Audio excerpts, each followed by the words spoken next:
Okay, we're waiting to connect. Perfect. So, good afternoon to everyone joining us this evening. Before I introduce today's speaker, let me please start with a few notes. Please familiarize yourself with the platform features. On the bottom panel, you can see a raise hand feature. If you wish to get in, you can get invited on the stage and pose your question. And also at the same bottom panel, you can find the reactions feature. Please mind that the event is streamed live and will be uploaded on Greek Scientist Society YouTube channel. And with that said, going back to today's webinar, today we have the great honor and pleasure to welcome a special guest. He's not a classical scientist, but a philosopher.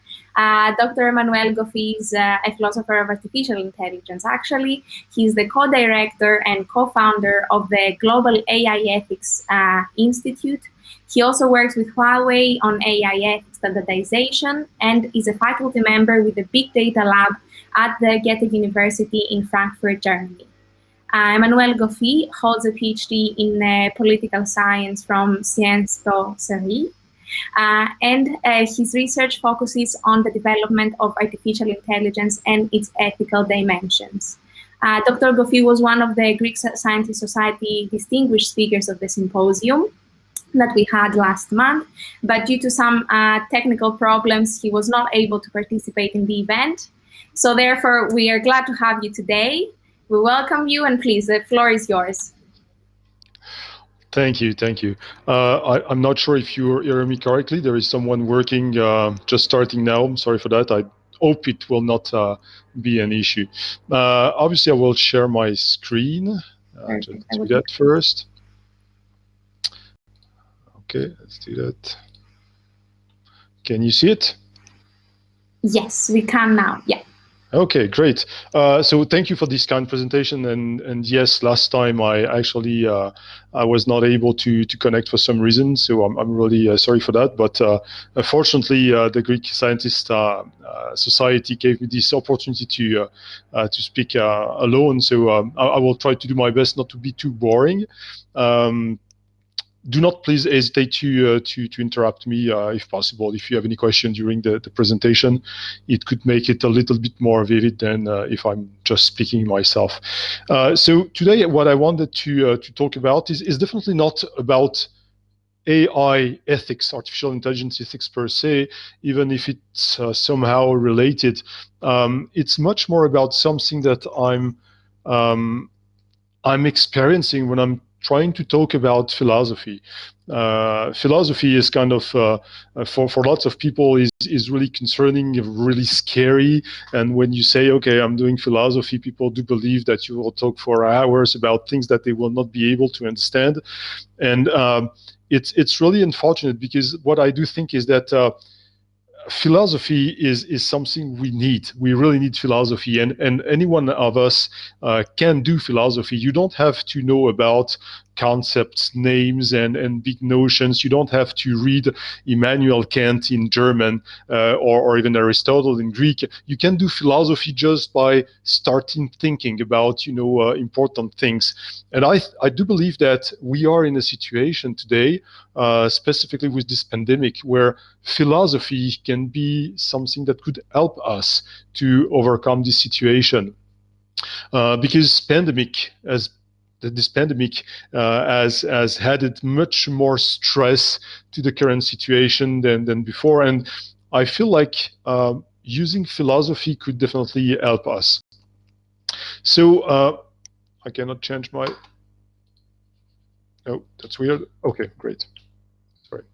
So the starting point is to say that you certainly know that, you've certainly experienced that yourself, looking at people around you or only watching the news.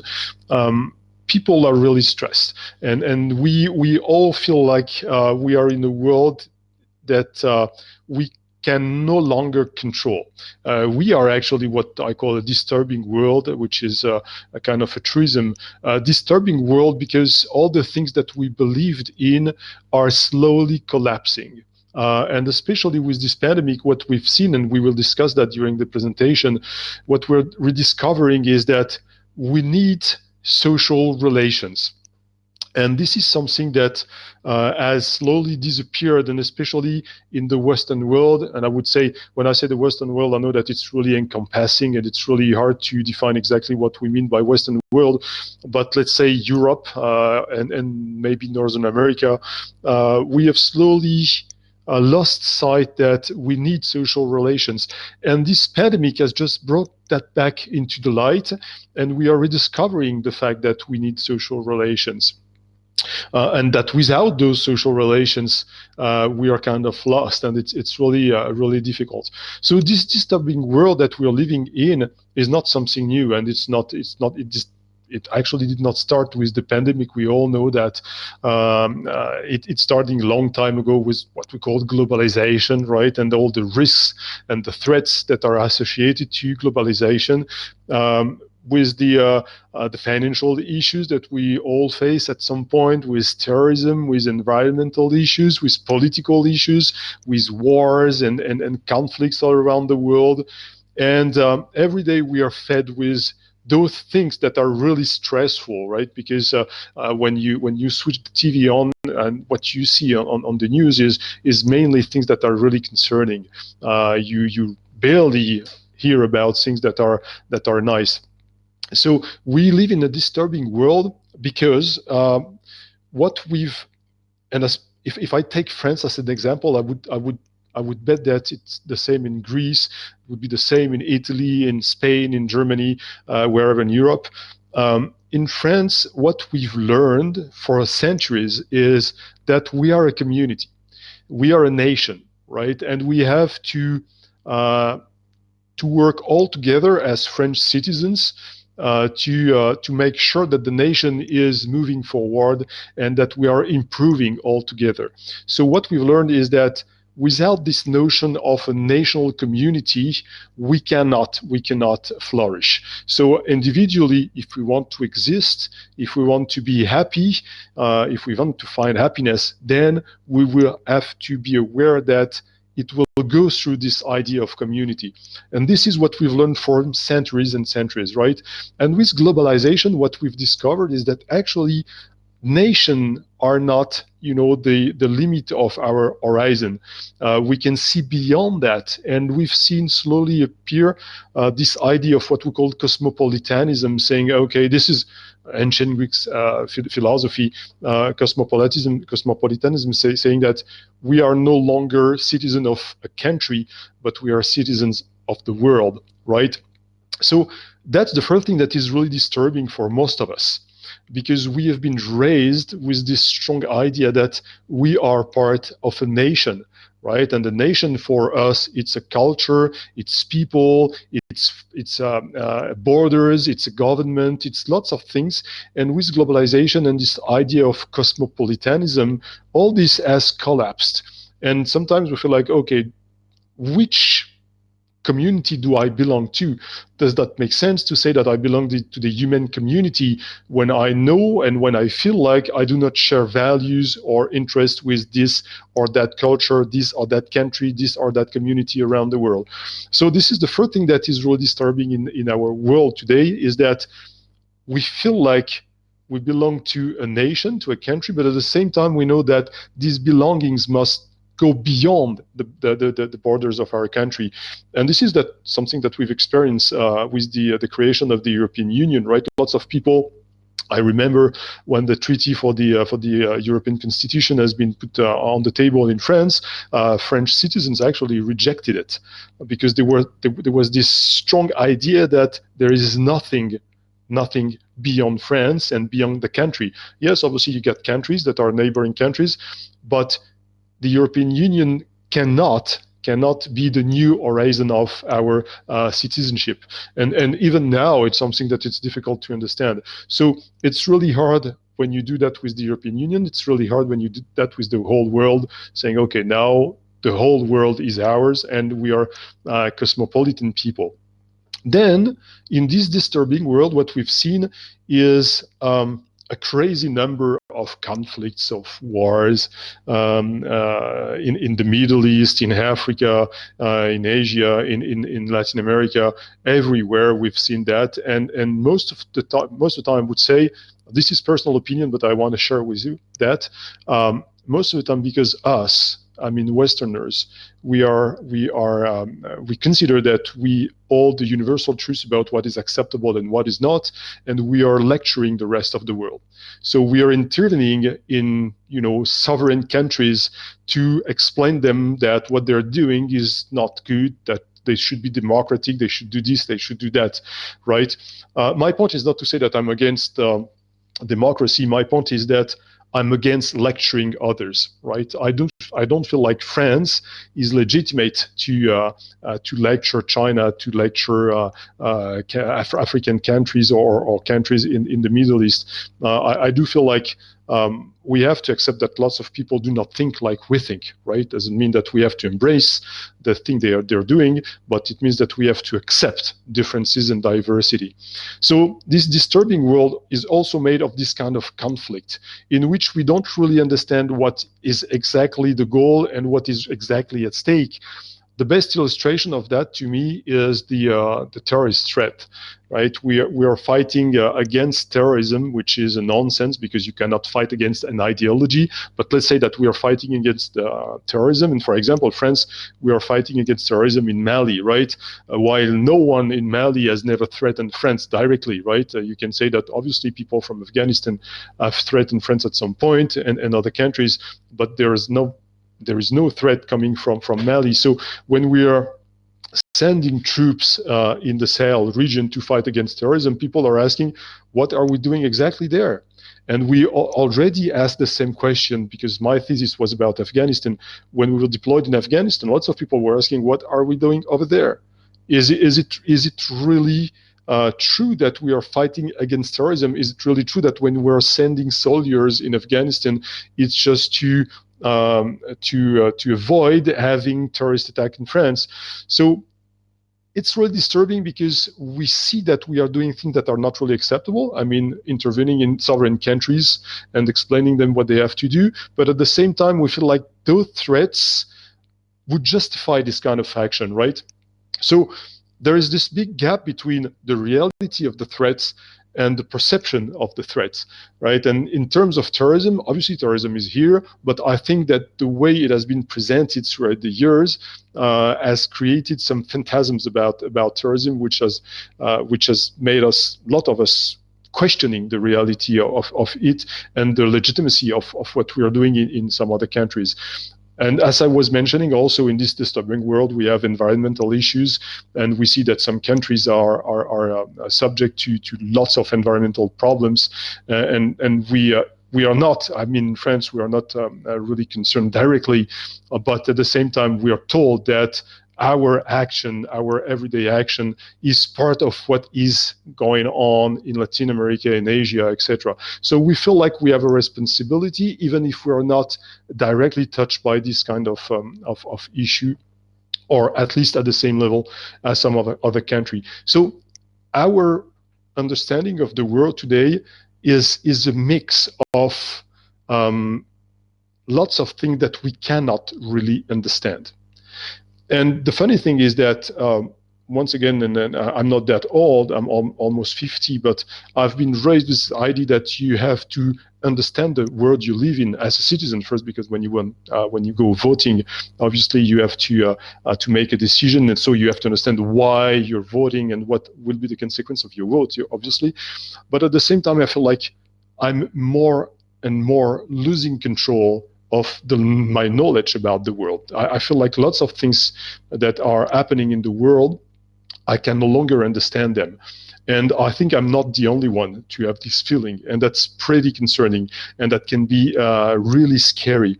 So this pandemic has added something new, this very idea that we are facing a situation that we cannot really address correctly because there is a lot of things that we do not know about this virus. Right, so we're discovering it slowly. But while we are discovering it slowly, and what we are discovering that at the very end we don't know that much about that virus, we have a lot of people. I mean, public actors, private actors, people from the academic world, people from the health industry that are explaining us that they know what is going on and that they know what the solution is and that they know what we should do. So we also have this kind of mixed feeling saying, okay, some people know, but at the very end, we don't know, right?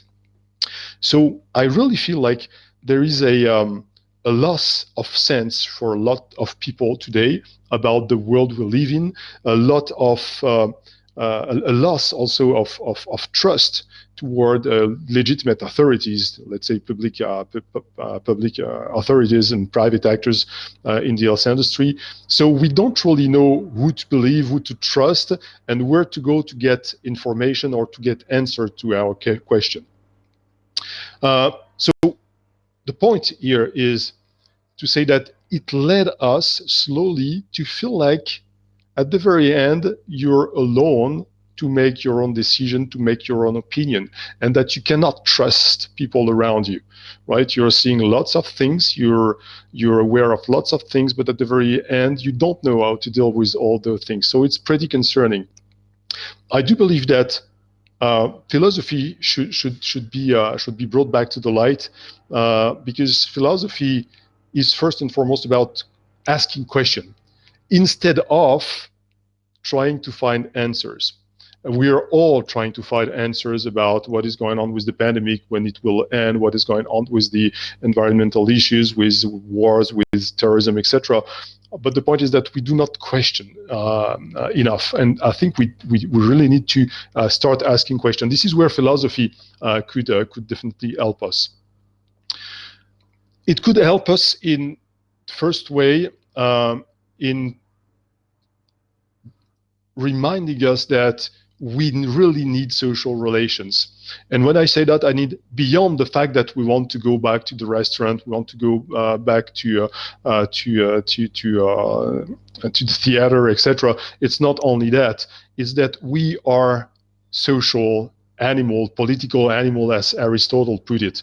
Right? We are political animal, meaning that we cannot flourish outside of a community which is a political community. Right, and in our societies in the Western world, I would say, and that would really focus on the Western world because it's not true for the rest of the world, we have moved toward a very individualistic perspective of the world, of the way we interact with each other. Right, we are, I mean, hedonist communities or cultures or countries, and for most of us, happiness can be only reached individually, right? It's no longer a matter of a group of people that are moving forward in the same direction. It's no longer about the nation, once again, because nation, the word nation has lost its sense. It's much more, okay, because I cannot trust what is going on around me, because I do not understand which community I belong to, at the very end, the only thing I can trust is myself. So I will trust myself and I will focus on myself. I will focus on my well-being. I will focus on my quest for happiness, my own quest for happiness. And in France, and I've lived in Canada too, and I've seen exactly the same thing, people are really focused on themselves, right? And they do no longer really care about people that are around them. So that's a big issue because, once again, we need social relation, and we cannot flourish outside of this social relation. So we are now in this situation where hedonistic societies we live in are made of individuals that are each of them looking for their own happiness. And we feel and we believe that the whole happiness of a country will be the sum of those individual happiness, which is not true, which is definitely not true.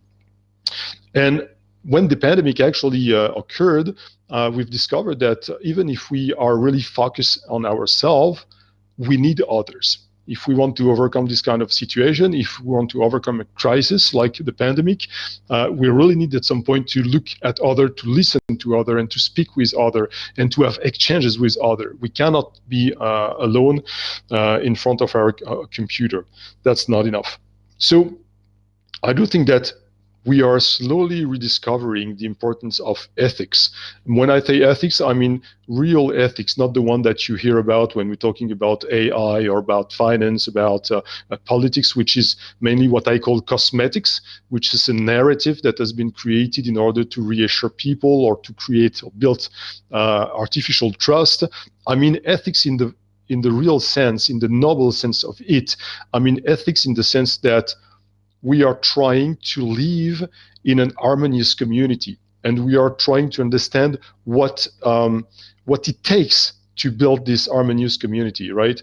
If you look at Aristotle, it can be done, this is virtue ethic, it can be done through virtue, right? What are the virtues that I have to develop, that I have to foster in order to live well with others and to reach at some point happiness?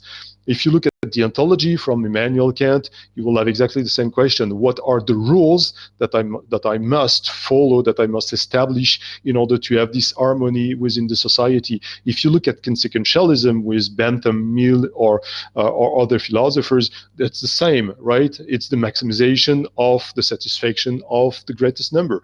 So the point is, once again, to make sure that all the people, or at least the majority of the people, will be happy. This is where ethics is really important, because ethics is a mediator at the very end between me and the other, between the self and other, between the ethos and the pathos, right? And ethics is something that must be brought back to the table, because we've lost sight of that. So we are rediscovering the importance of ethics, and that's something that is paradoxical. We are rediscovering it through artificial intelligence, asking questions, ethical questions about artificial intelligence that are mirroring actually the reflection that we should have and that we will certainly have about the relation between human beings. So individualism has slowly replaced the collectivist approach that we have as a nation, and we are now once again focused on ourselves. And this individualism is really a big issue for our societies, because it gives us this feeling that at the very end we are legitimate to have opinion on everything, and that sometimes our opinions are universal truths. Because we do not want to exchange with others, because we do not trust others, at some point we feel like okay, the only thing that I can say that I'm sure that I know is what I personally know, not what I've heard from others. So I make my own opinion, and then I elevate my opinion at the rank of universal truth. I was talking about consequentialism and this idea that for consequentialists, the goal of ethics is to maximize the satisfaction of the greatest number. Even that, it has been transformed in something that is really weird.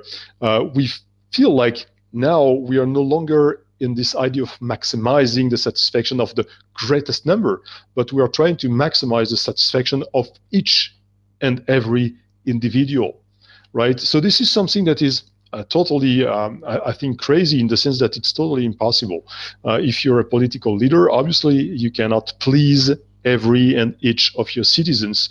You will always have people that will not be happy. So this is why at the very beginning, and that's the political science, political philosophy also is explaining that, is that instead of trying to please every and each people in your country, you will try to please the biggest number, the majority, right?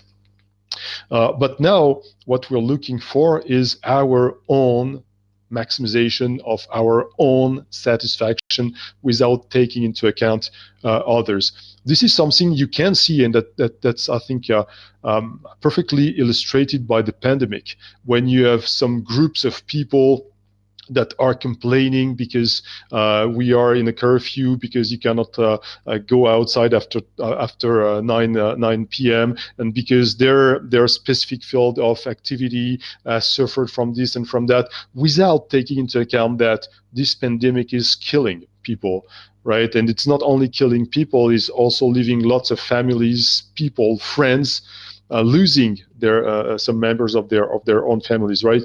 So we are not thinking about what others are living. We are just focused on our own interests, saying, okay, that's not comfortable. I don't like to work at home. I don't like to stay in my living room all day long.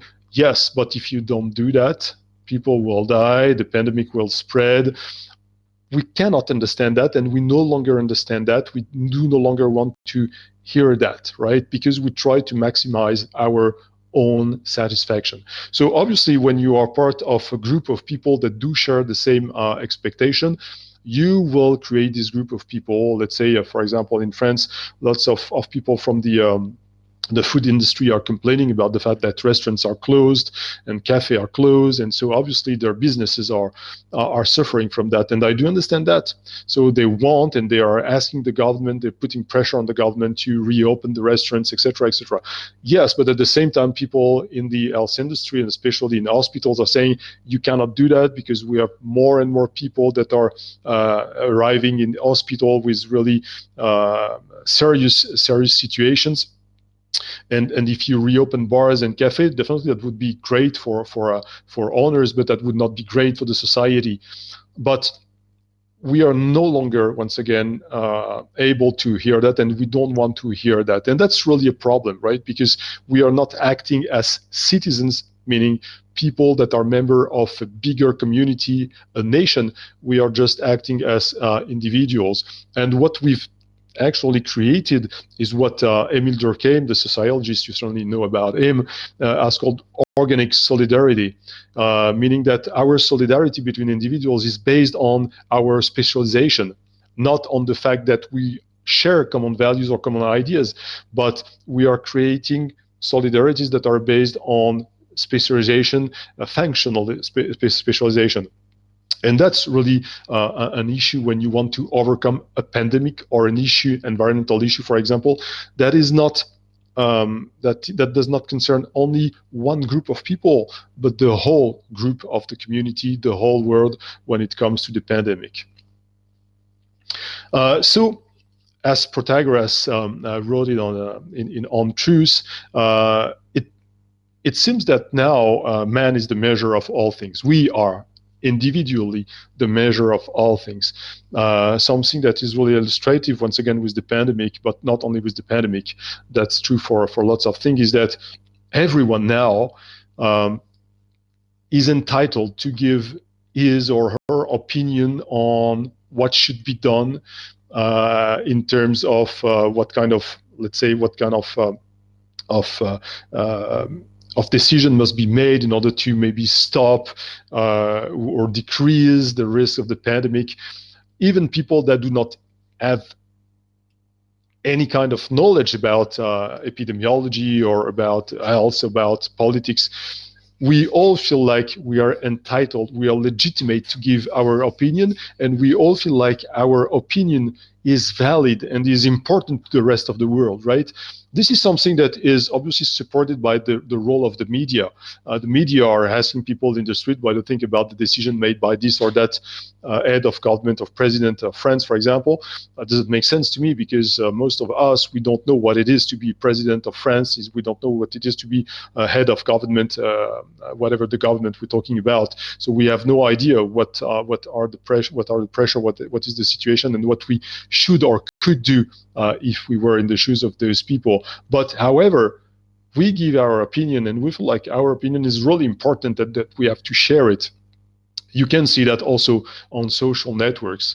We are all giving our opinion on this and that, even things that we don't know about, with this kind of certitude that we hold kind of a truth that is worth being shared with others. So instead of thinking collectively, saying, okay, my opinion is nothing, if I just withdraw it from the opinion of the rest of the world, if I withdraw it from the rest of the opinion of my community, my nation, my country, if we are not able to do that, we just have this kind of mix of opinion, ideas that are facing themselves, that are confronting themselves. And at the very end, instead of finding a collective way to fight or to resist to a specific situation or specific crisis, we are creating noises, a lot of noise. And that's really disturbing, because instead of saying, okay, clearly we are going this way, we are just making things much more complex than they already are. And this individualism, obviously, and this is my tropism toward artificial intelligence, has been definitely accentuated by the rise of some technologies, what we call the new technologies or technologies of information, etc. Because technology, and especially social media and the media, social network and the media, and now artificial intelligence, they're giving us a new way to express our opinions. When we did not have the internet and we did not have all those technological tools, obviously we actually shared our opinions with people at the cafe, at the restaurant, with friends, and that was it, right? But now anyone is able to reach thousands and maybe millions of people through TV and the media and social network, and giving opinions that are false or that are based on a lack of knowledge, and that's really problematic because technology is kind of is accentuating this importance of individuals' voices, and that's a big issue because at the very end, once again, it's making much more noise than it's explaining or it's helping us.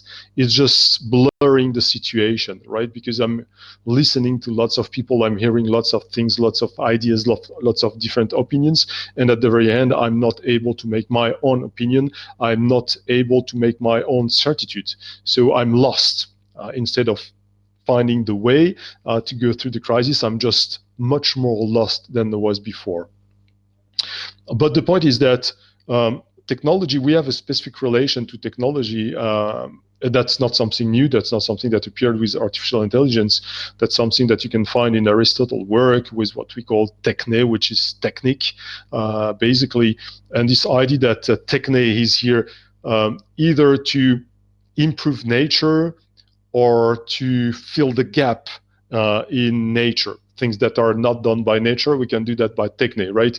So the feeling that we have with techne is that we can control the environment, and we feel like the more we have technologies around us, the more we will be able to control our environment, and the more we will be able to reach kind of happiness, because we feel like controlling the environment can help us to be freed from suffering, from pain, not to mention death for some people, and that technology is something that will improve our lives at some point. So we have this strong belief, which is the myth, that techne will help us to go through problems, to go through crisis, and then that we have to develop this technology. But personal opinion on that is that actually technology is creating much more problems than it's actually solving issues. I used to say that for most people, technology is just seen as a tool for a specific end, right? This is what we call the instrumental approach. If you look at philosophers like Andrew Finberg working on that, the Canadian philosopher, he says, okay, the instrumental approach is saying that, okay, you have technology, it's just a tool, like a hammer could be a tool, right? And it has no impact on the social life. On the other hand, you have people like Gilbert Simondon, for example, or Jacques Ellul, that are substantivist theorists. And the substantive theory is saying, actually, we're creating tools, obviously, but those tools have an influence on the way we see the world, on our perception on the world, and they influence our social lives.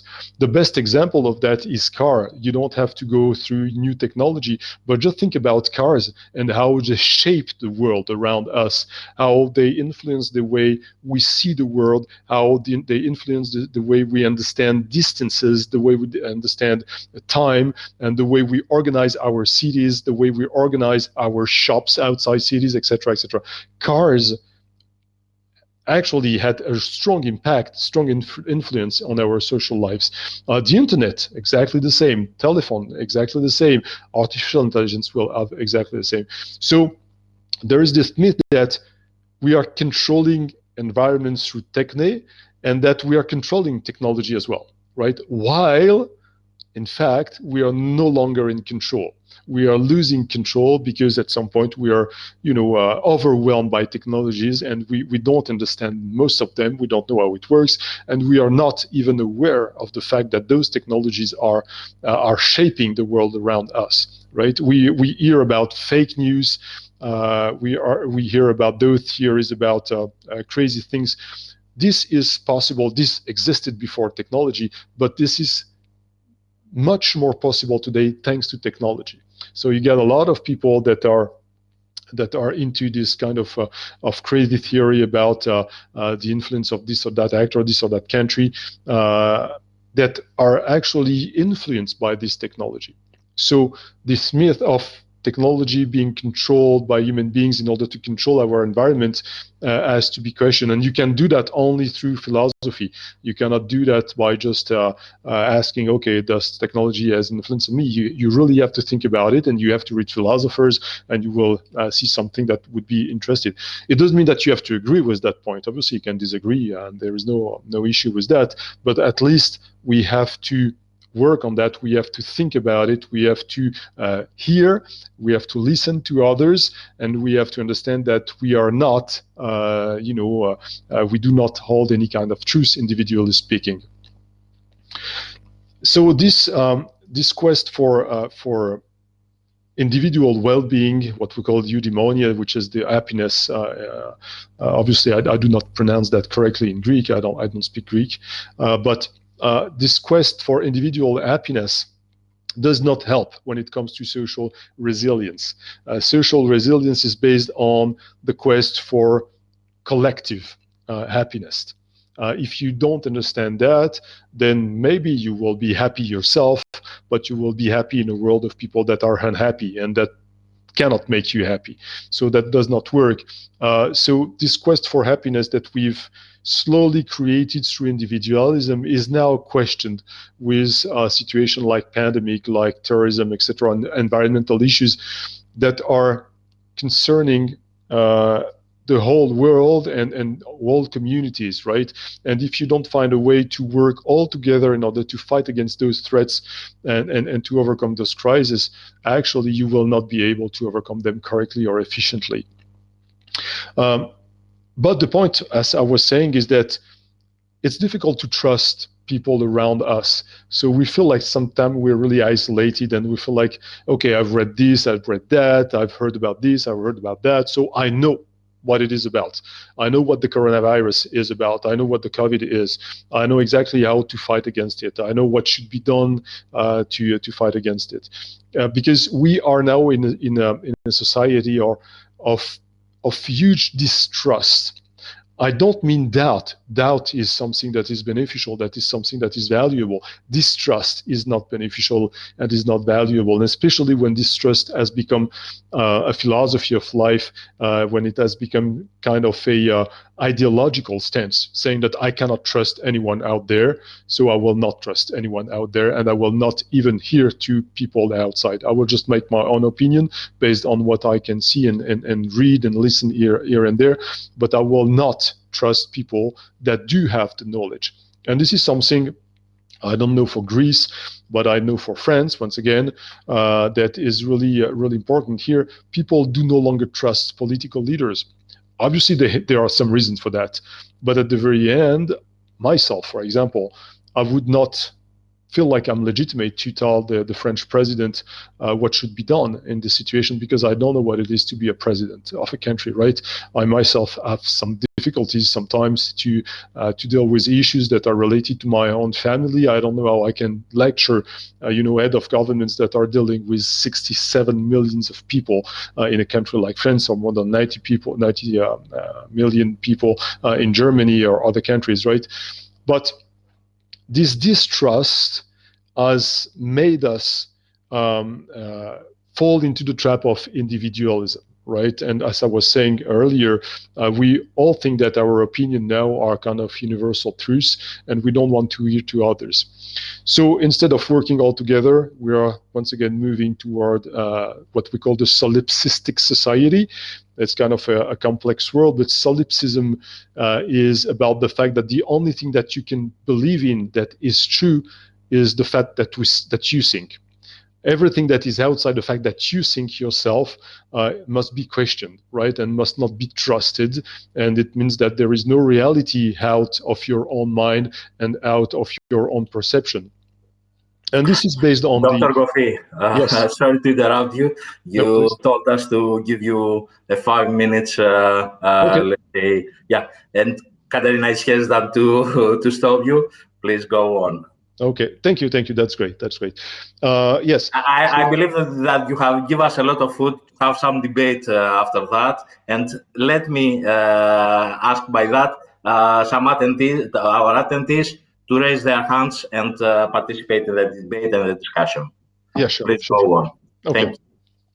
And this distrust and this solipsistic society has started with René Descartes and the Cartesian mind, the Cartesian thinking, which is cogito ergo sum, which means that I think so I am, and what we call the rational doubt. At the very beginning with Descartes, the idea was to say we must doubt all the time. We must doubt. That doesn't mean that we must distrust or mistrust people, but we must always have this rational doubt that makes us asking questions. And that's something that would be really helpful in the current situation, because the first thing that you have to doubt about is your own beliefs, right? So I think with Descartes, we should first and foremost ask ourselves, is my belief worth being spread?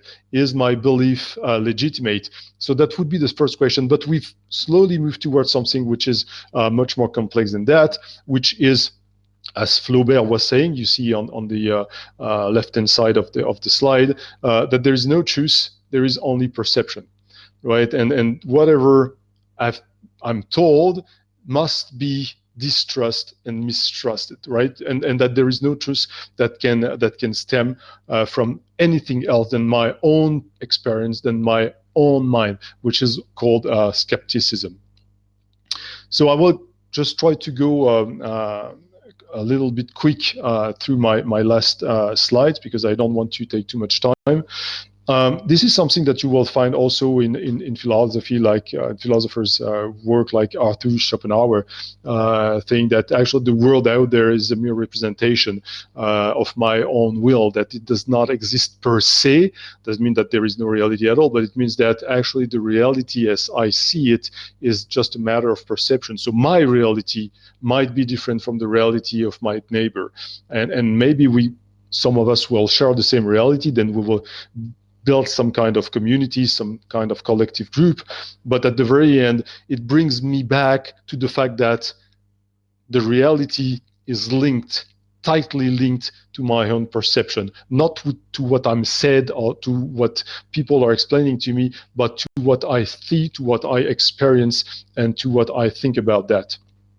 This is also something that has been supported by social constructivism in some kind. Social constructivism is not a theory, so it's not trying to demonstrate that there is no truth out there, but it's trying to explain the articulation between reality, action, perception, etc., right? So obviously in sociology, it has been proved that perceptions have a strong impact, a strong influence on the way we see the world, and that those perceptions are also vehicled by language, right? So the way we speak, Wittgenstein was saying that the limit of my world at the limit of my language, the way we speak will express the way we see the world and will also spread the way we see the world, right? So we will be able to share things through language, so we will share our perception of the world through language. So obviously we will create kind of a reality. So the reality is socially constructed through speech acts, if you look at John Austin's work on the construction of social reality. So consequently, what we think today is that reality is constructed by individuals.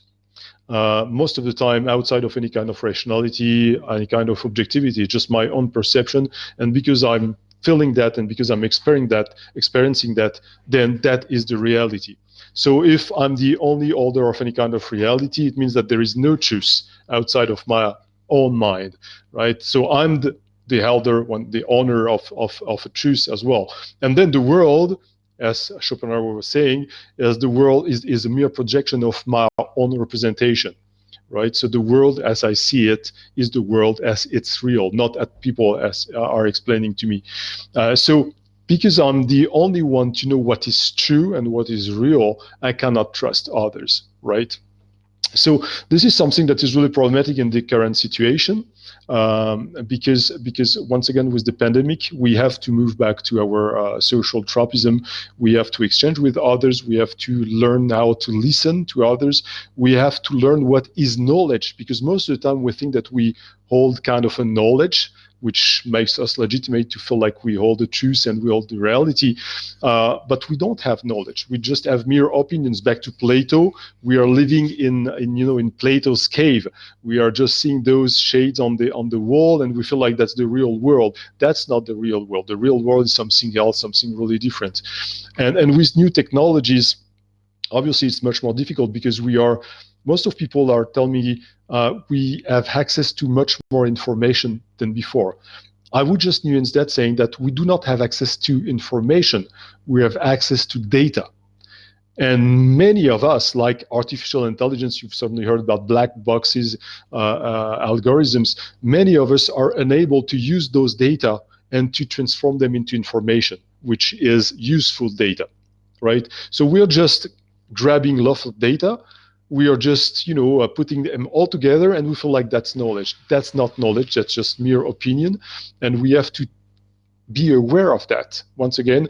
But we cannot be aware of that if we do not speak with others, if we do not challenge our opinions with others' opinions. And then if we are able to challenge our own opinions, we will question our opinions, and maybe we will try to reach the next step, which is the step that is the most valuable, I think, which is real knowledge, not mere opinion, mere ideas. It's the real knowledge that we have to look for. And then once again, philosophy, I will just move to the to my last slides. Philosophy is really important, and I used to say we have, for example, to read the pre-Socratic and they work on the rational debate, and this idea that you can even find in Socrates' discourses, like Plato explained them. It's the maiotic, this idea that you have to at some point question yourself. You have to try to find a way to reach knowledge, and the only way to do that is through philosophy. But as I was saying at the very beginning, philosophy can be really scary, and especially when people are doing philosophy for the sake of philosophy. And that's the problem with philosophers. I know that for sure, that philosophers sometimes they are speaking words that nobody is really able to understand, and we are not, as philosophers, we are not practical enough, and most of the time we are not able to talk to people that are not philosophers. So we have to learn to do that. We have to bring philosophy back to the debate, to the discourse. We have to reopen the door to knowledge, to explain people what knowledge is, and to explain them that it's not mere opinion, and that knowledge is about sharing with others, is about challenging your idea.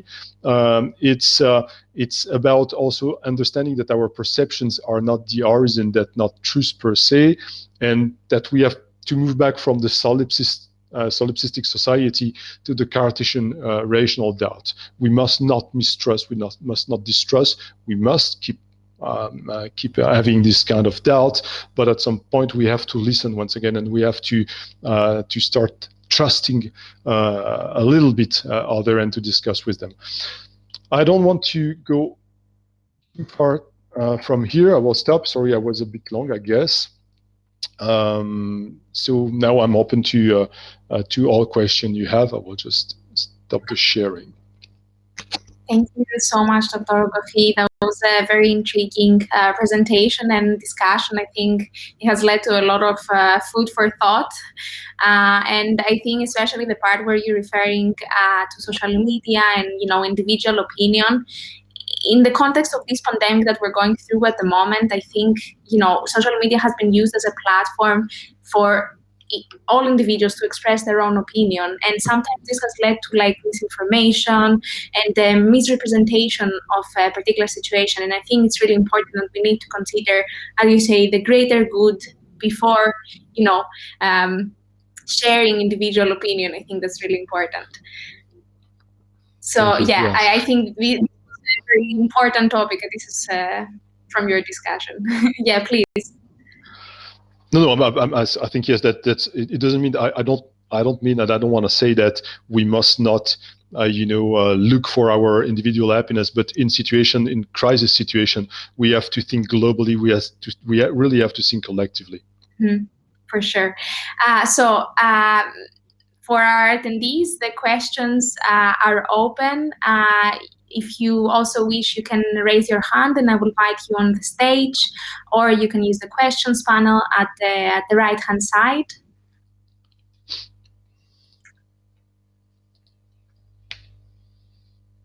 Maybe we can wait a few moments. Theo, I don't know if you wish.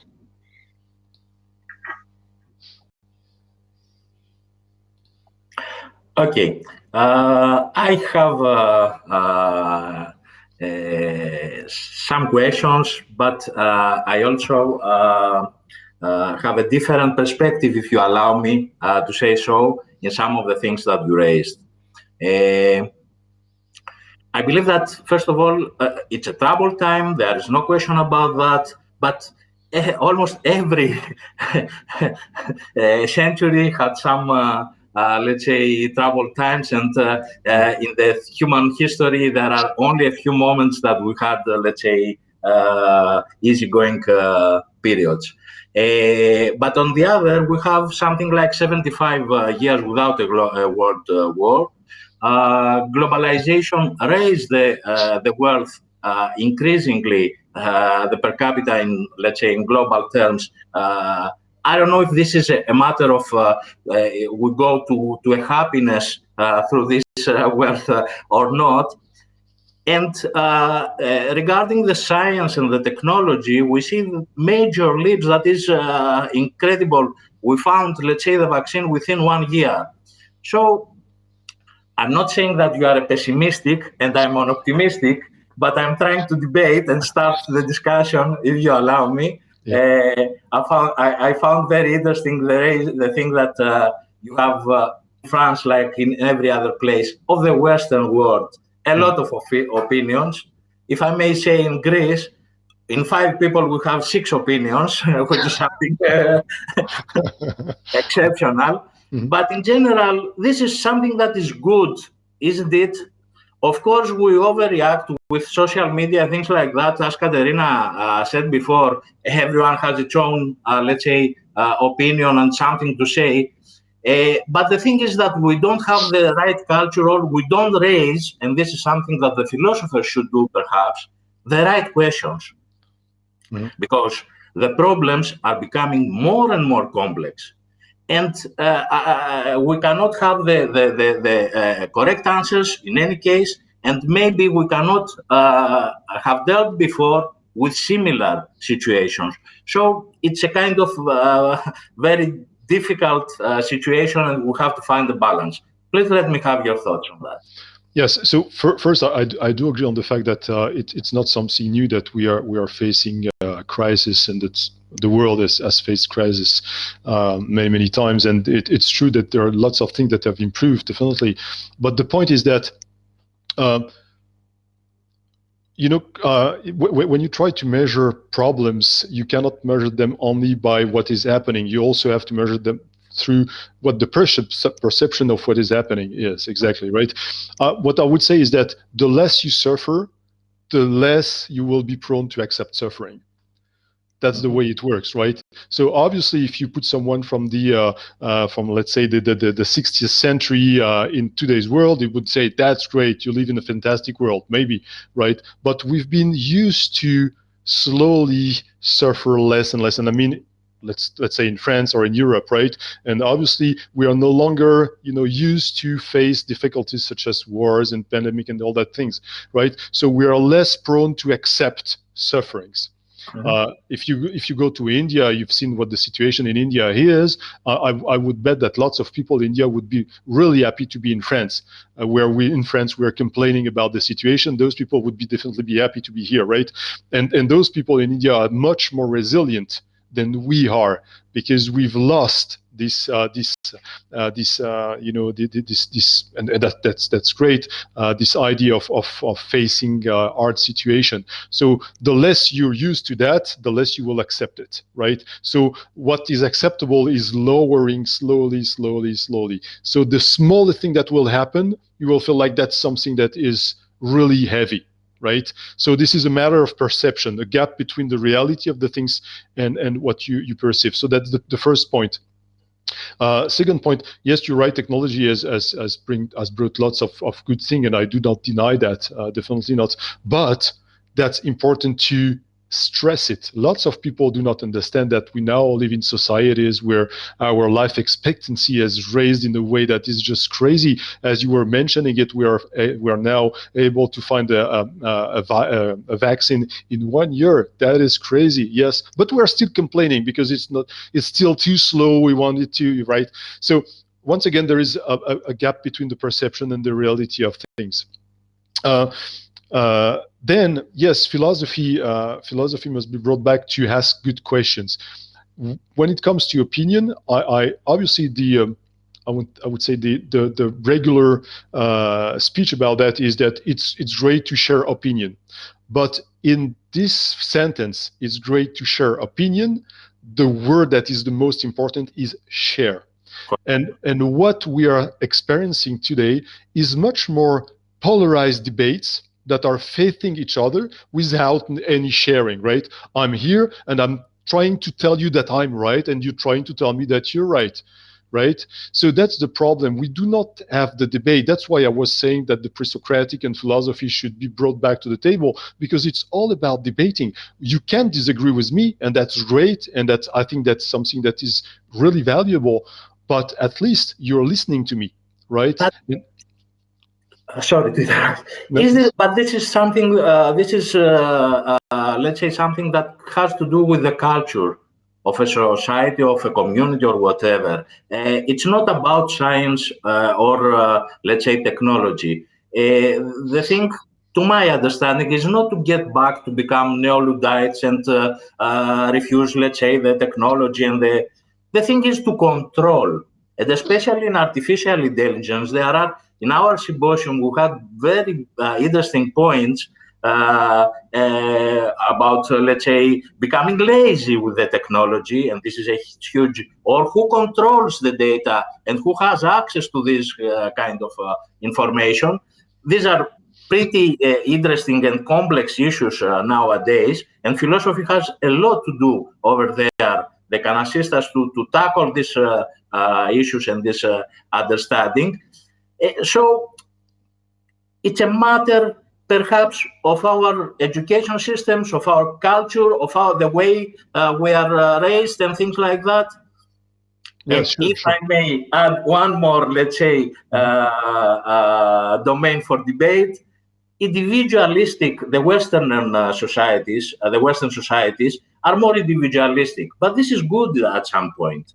I mean, I'm not in favor personally of the Chinese or some other, let's say, regimen or models and things like that, which is not individualistic. But again, we have to find the right balance, isn't it? Yes, that's totally correct. If you see the world in a Manichaean way, in binary way, say collectivist societies against individualist societies, that doesn't work. And plus, if I may, I would say that China is not the only collectivist society, right? Collectivist society, you find I've been lucky to do part of my study in Australia. If you go to the Aboriginal society, there are collectivist societies, right? And they live really well. And once again, I've lived in Canada. You get First Nation. There are collectivist societies that live really well. So China is not the only example of collectivist society. But I do perfectly agree with you with the fact that we have to find a balance. I do not reject this idea that we have individualistic. I reject the fact that we are now considering individualism as an origin, as a philosophy, right? And that at some point, because we feel like individualism is the key, and because individuals must be reified in our world, we reject any kind of collective thinking or collective work, etc. This is, and I do agree with that, this is a matter of balance. We have to find the right balance about all that. But we cannot do that if we're not able, once again, to debate, to discuss, to listen to each other. Once again, we don't have to agree. That's not the point. We have to listen, because maybe after 1 week, I would say, oh, what Theo told me, maybe that makes sense now because I'm experiencing this or that. And then I can add that to my own thought and see how I can articulate that with what I was saying, right? So, yes, it's a matter of... Maybe, if I may interrupt, to listen to the experts. I mean, we are not scientists, but we play scientists. Yes, In Greece, yes. we are not seismologists, let's say, but we all become, nowadays, we are all clinicians. Now, Yes, this is crazy. This is exactly. impossible. We have to train ourselves to become, Yes. let's say, more... Exactly. I think that to the experts and to say scientific or other opinions. Please go on. No, we have the same situation in France, right? I've never seen that many people having a diploma in epidemiology or in leading a country. That's crazy. All of my fellow citizens are now, get a bachelor or a master degree in epidemiology, which is great. But yeah, we have to listen once again, but we have to start trusting again people, right? Which is not easy. You were saying that it's a matter of culture. That's right. That's a matter of culture. You were saying it's a matter of education. That's right. That's a matter of education. But it's also a matter of us. I mean, at my age, I don't feel like I need to be educated. I feel like I must question myself, and I try to educate myself, right? I must not wait for others to educate me. I have to read, I have to listen, I have to make my own ideas, etc., etc. So when it comes to education, I think that we've lost sight that we all individually have a responsibility to find information, right? And second thing that is really important is that we have to be really humble. This is related to what you were saying, that we have to trust a specialist. We have to know that even if I have an idea, even if I have an opinion, that's not a universal truth, right? I do not hold any kind of truth. What I'm saying can be challenged, must be challenged, can be debated, and I have to accept that. So first I have to learn and to do my best in order to learn and to reach knowledge. And then I have to accept that my knowledge is limited, and then that I have to listen to others. Katerina, we have a question or something? Yes, so we do have a question from our audience. Michael Litinas from Ideas Foundation LLC is asking, so how philosophy helps on getting knowledge? First, by asking question. Because knowledge is about asking questions, about as Theo was saying, about asking good questions, right? When I say good, it's not a value judgment, is relevant question, right? Not question that is nonsensical. So philosophy is here to. Philosophy is a bit scary sometimes because it opens doors to new perspectives.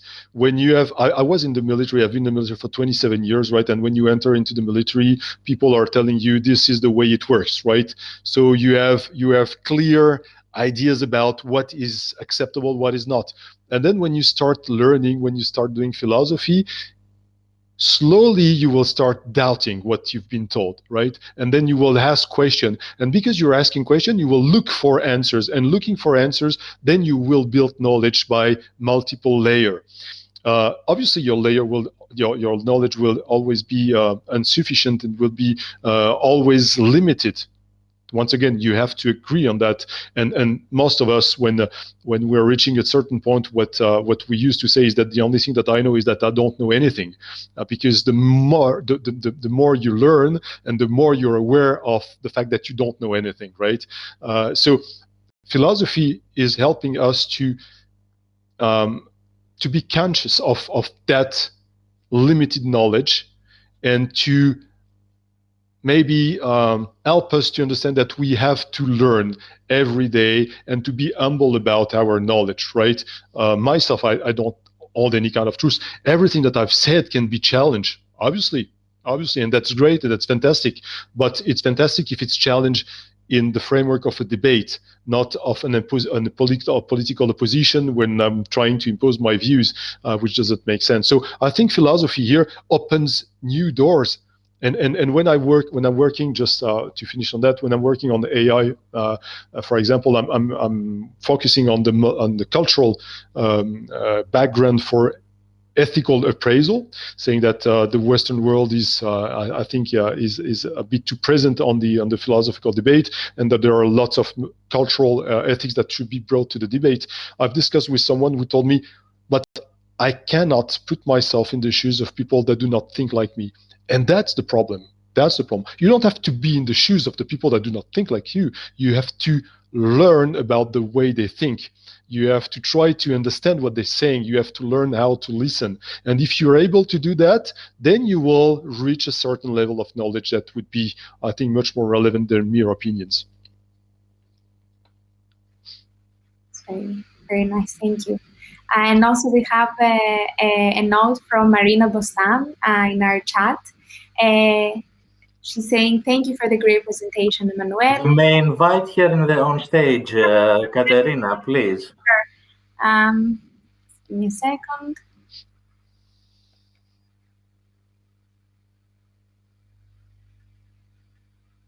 I'm trying to, but I don't think I have, I'm able to from my side. Could you also try? I send the invitation, so if she wants to reject it, so okay. That's right. I can see the comments, and yes, in an ideal world, we would put people around the table and make them discuss, people that are challenging the narrative, people that are believing the narrative. In an ideal world, that's what would happen, right? But my experience that you have some forums when you can do that. Let's say some webinars, conferences where you can share experience and you can debate with people. But most of the time, that's really difficult because, and I think that's true for myself as well, right? I'm not perfect, far from it. Sometimes there are things that I don't want to hear. I don't want to listen, right? Just because it hurts my sensitivity or whatever.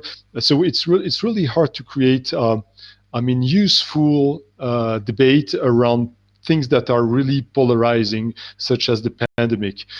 So if you, for example, if you have a strong mistrust toward governments, you will never hear me saying you have to trust the president because he's the president, etc., etc. On the contrary, if you believe that political authorities are legitimate authorities that must not be questioned, then you will never want to listen to people that are questioning the narrative, right?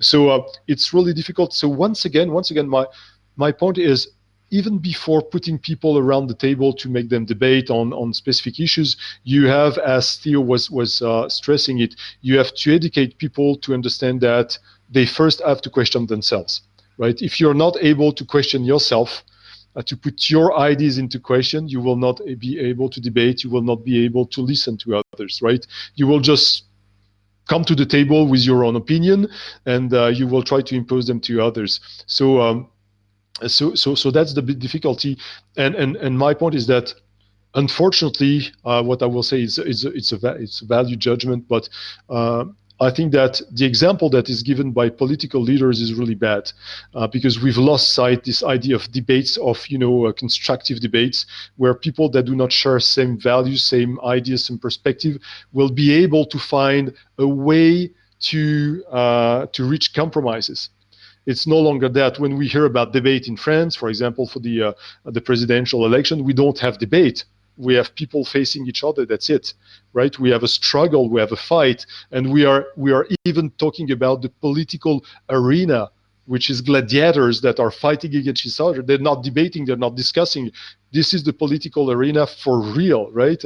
And this example that is given to the whole society is really problematic, because we think that the world is working that way.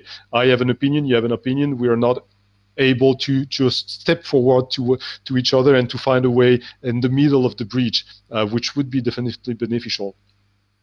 And often, if I might say, I think we see opinions in two ends of the spectrum, black or white.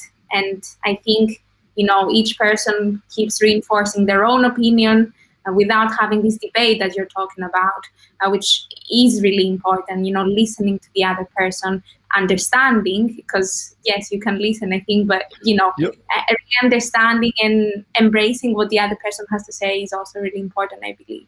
Yeah, you're perfectly right about that. And we all tend to see the world in a Manichaean way because it's easier for our mind to understand that. Most of the time, what I say to people around me is that where you see simplicity, I see high level of complexity. But dealing with complexity is not really sexy. So you don't want to go to dive into complexity. It's easier for us to put things in boxes and say, okay, this is, as you were saying, black or white, 1 or 0, and that's it, binary things. That's much more comfortable for most of us, right? And that's something that is really difficult because when I'm discussing with people, when I bring complexity into the world, into the things that I'm seeing, actually, people are totally lost sometimes, right?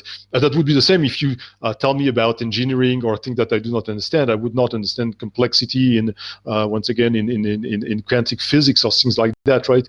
So most of all of us, we are trying to make things clearer, easier, but doing so, we are losing sight of the complexity of the world.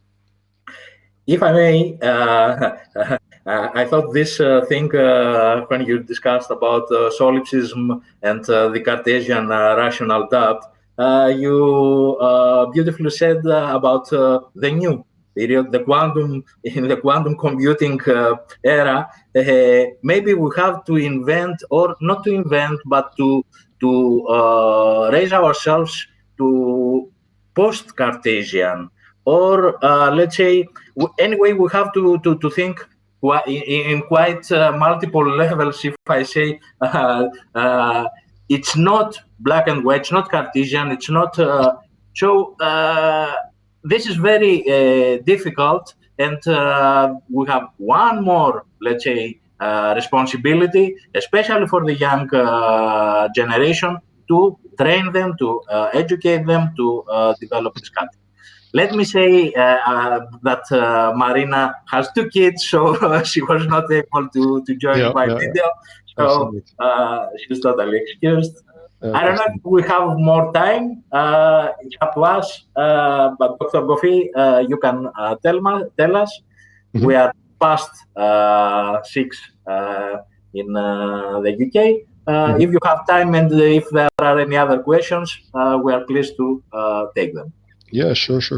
And just about what you say about the fact that we have to educate kids or younger generation about that, it will be much more problematic as technology is taking the lead, right? Because our kids, and when I say, I don't like to make a difference between kids and elders, because that's not exactly the way it works. Lots of people at my age are stuck in front of the computers, right?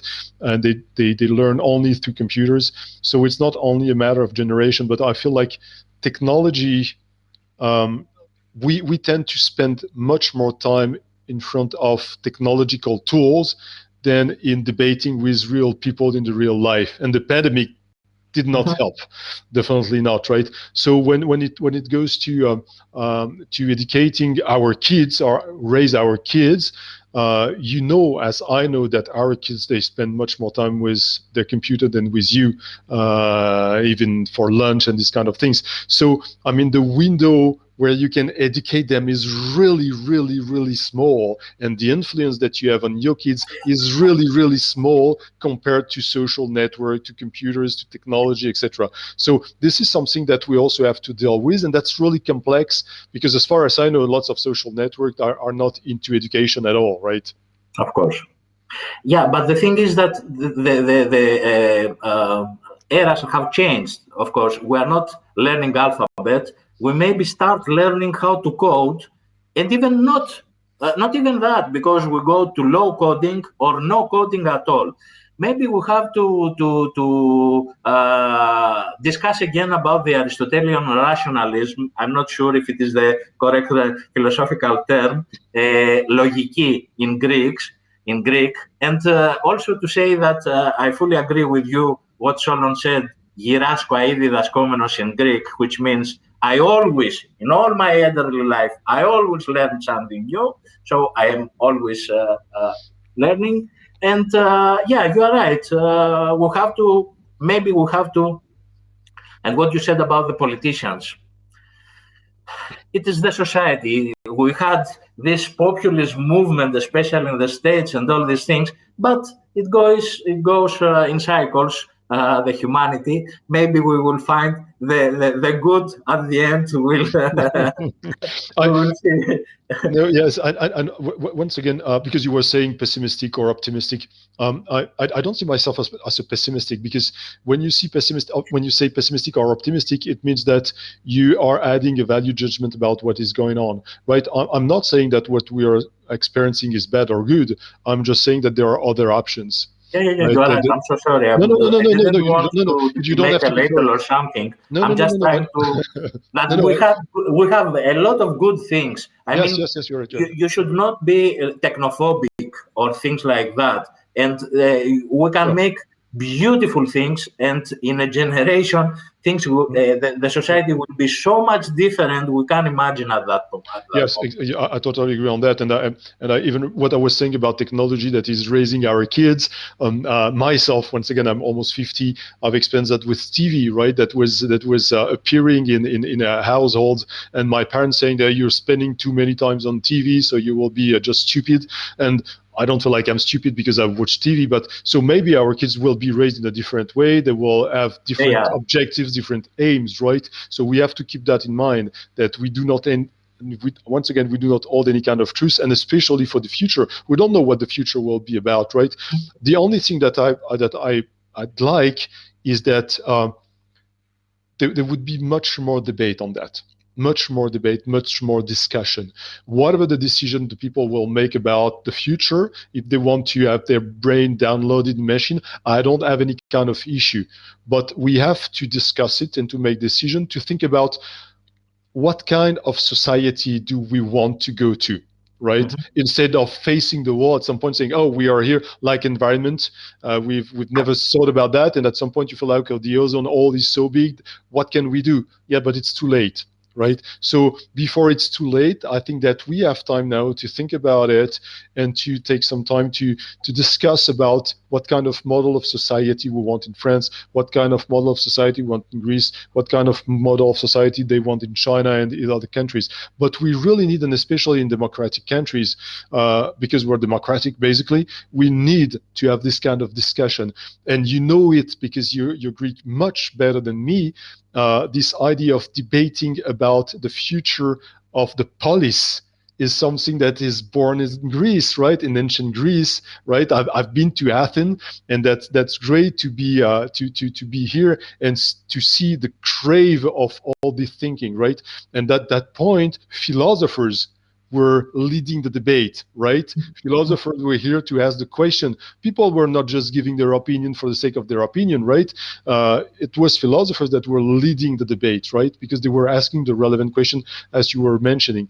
So I don't mean that philosophers must be at the center of the world and they will lead countries, but I mean that philosophers should be much more present, bringing people to ask questions and to have constructive debates instead of fighting against each other.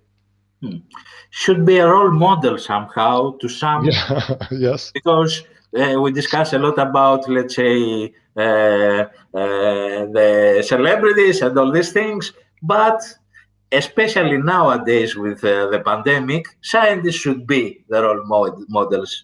Philosophers should be the role models, perhaps, and things like that. Yes. There are some comments and greetings from Paolo Campagna. Yeah, Paulo Campagna says thank you, Manuel and others from Brazil. And Marina is coming back to the conversation to say it is a great point about the education. We need to take over our kids' education, our family health, and also about what information is put into our heads. It is stunning how this pandemic made us all philosophers. Yes. Philosophers.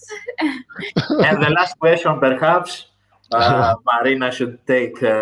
Please, Katerina, say that. You know, it's not that I think that we should all be philosophers. It's once again, if I go back to Plato and Socrates, I would say that we are all philosophers. We just need to discover it.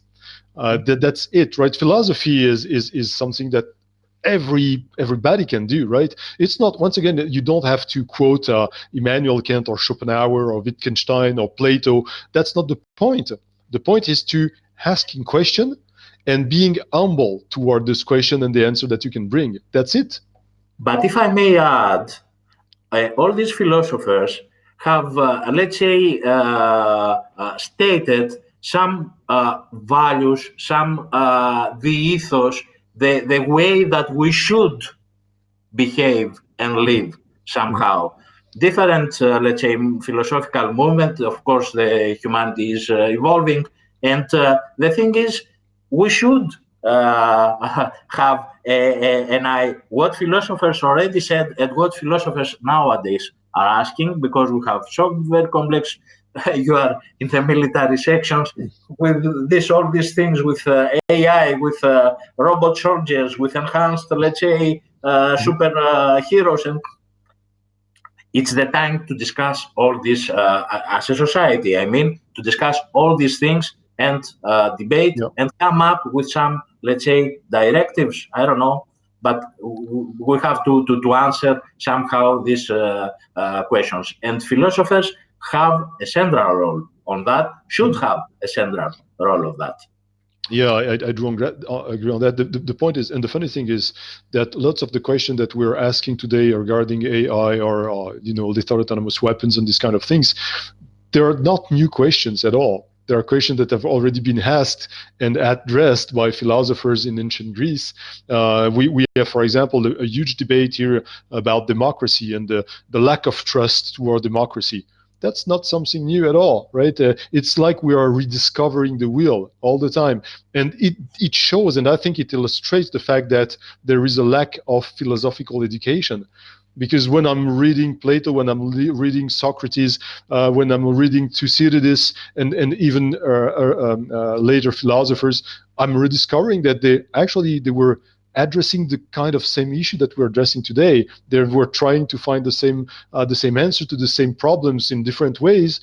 But once again, I do agree on the fact that philosophy is that's my personal perception of that. Once again, perception is no knowledge, but my perception is that philosophy is here much more to bring much more humility on what you're saying about your knowledge, right? That's it. Because with philosophy, myself, I've got a lot of book in philosophy.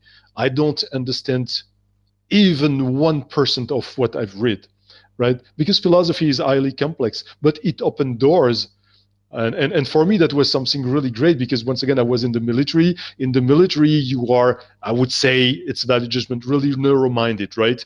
That's for the sake of the security of the nation, right? But when I've discovered philosophy, and especially through military ethics and international relations ethics, I've discovered that the world was so huge.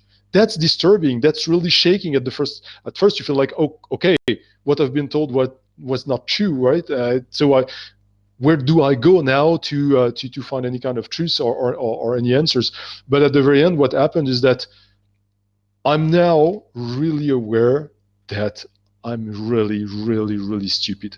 I don't have any kind of knowledge, right? So yes, obviously I can talk a lot about lots of things because I have lots of words in my vocabulary and much more in French than in English, but that doesn't mean that I'm intelligent. That doesn't mean that I'm clever. It just means that I've worked on a specific issue, that I'm able to talk about it, and that also means that I have a really, really, really, really limited knowledge about what I'm talking about. And we all have.